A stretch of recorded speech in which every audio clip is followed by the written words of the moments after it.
প্রায় ৮২ মণ মাছ, এই মাছগুলো সব মারা গেছে। যারা মাছ ধরে তারা বলতেছে এই পানি বিষ হয়ে গেছে। পুকুরটা নেওয়ার আগে আমার অনেক কথাবার্তা বলছে না নেওয়ার জন্য। তো বলতেছে যে নিক তোমরা নিও না, এই মাছ মরে গেলে দোষ দেবো আমাদের। উনি 5 বছরের কন্ট্রাক্টে লিজ নিছে। তো গেটটা নেওয়ার আগে সোবহান ফকির ও বলছে তোমার ভাই যেন গেট না নেয়। ওই বিস্ফোরক করছে, এর আইনগত বিচার চাই আমরা। আমি যন্ত্রনিয়া প্রকল্পের একটি ১৫০ বিঘের একটা ঘের আমি মাছ চাষ করি। ওই মাছ রাখার জন্যেই এই পুকুরটা আমি নগদ জমায় নিছি। নেওয়ার পরে আমি এই জায়গায় মাছ রাখছি যেই রাখার জন্য, পরে বিক্রি করব। এই পুকুরটা নেওয়ার আগে আমার অনেক কথাবার্তা বলছে না নেওয়ার জন্য। তো বলতেছে যে নিক তোমরা নিও না, এই মাছ মরে গেলে দোষ দেবো আমাদের, এই ধরনের কথা। তারপরে আমি চিন্তা করছি ভাই আপনি যদি কোনো কিছু না করেন বা মাছ কি মারা যাবে কেন? আমরা এত চাষ করি, আমরা কিন্তু কোনোদিন মাছ মারা গেল না, মাছ মারা যাবে কেন? এই মাছ রাখছে এই 1 থেকে 1.5 মাস। এই 1.5 মাসের ভিতরে আজ 3 দিন ধরে এই পুকুরের মাছ, মরা মাছ ফেলাচ্ছি। আর আজকে সব মাছ ভাসি উঠছে। আর এই মাছগুলো তলে এখনও প্রায় ৮২ মণ মাছ ওই জায়গার থেকে এনে রাখছি। এই মাছগুলো সব মারা গেছে। এই পানি, যারা মাছ ধরে তারা বলতেছে এই পানি বিষ হয়ে গেছে। এই পানি বিষ হয়ে গেছে, এই পানির সমস্যা গেছে। মাছ সব তলে গাদি দেওয়া মাছের।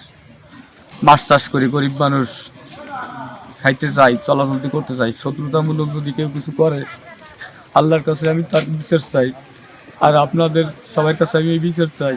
গতকাল এই পুকুরের মাছ আর কি যখন মারা যায়, এর আগে আর কি আমরা অক্সিজেন দিতে আসছি, তখন আর কি দেখি মাছের ওই অবস্থা, তখন লোকজন ডাকে আর কি মাছ ধরিয়ে ফেলাইছি খালে। এই মাছটা কিভাবে মারা যেতে পারে? ওই বিস্ফোরক করছে, এর আইনগত বিচার চাই আমরা। আমার এই গেট সোবানটা দেওয়া ছিল, পরে ওর ডেট যখন শেষ হয়ে গেছে আমি কইছি তোমার মাছ তুলে নাও, আমি গেট অন্য মানুষেরই দেবো। কাকে কারে দেবো? আমি কইছি রাজবিড়ি দেবো। তা সে করছে কি তুমি এই গ্রামে আজ যারে দাও দিতে পারো, কিন্তু রাজবিড়ি তুমি গেট দেবা না। পরে আমি কইছি কি যে আমার গেট আমি যারে দিই, এটা তো তোমার দেখার দরকার নেই, ঠিক আছে?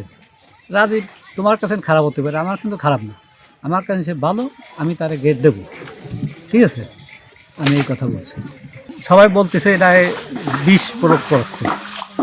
হ্যাঁ, এটা আশপাশে যারা আছে সবাই বলতেছে। আমি দীর্ঘ 15 দিন আর কি গেছিলাম বেড়াতে। ডিসেম্বরে বেড়ায় আমি আইসি, আসার পরে দেখি মাছ মরতেছে। পরে সবাই করছে মাসে বিষ প্রয়োগ করছে।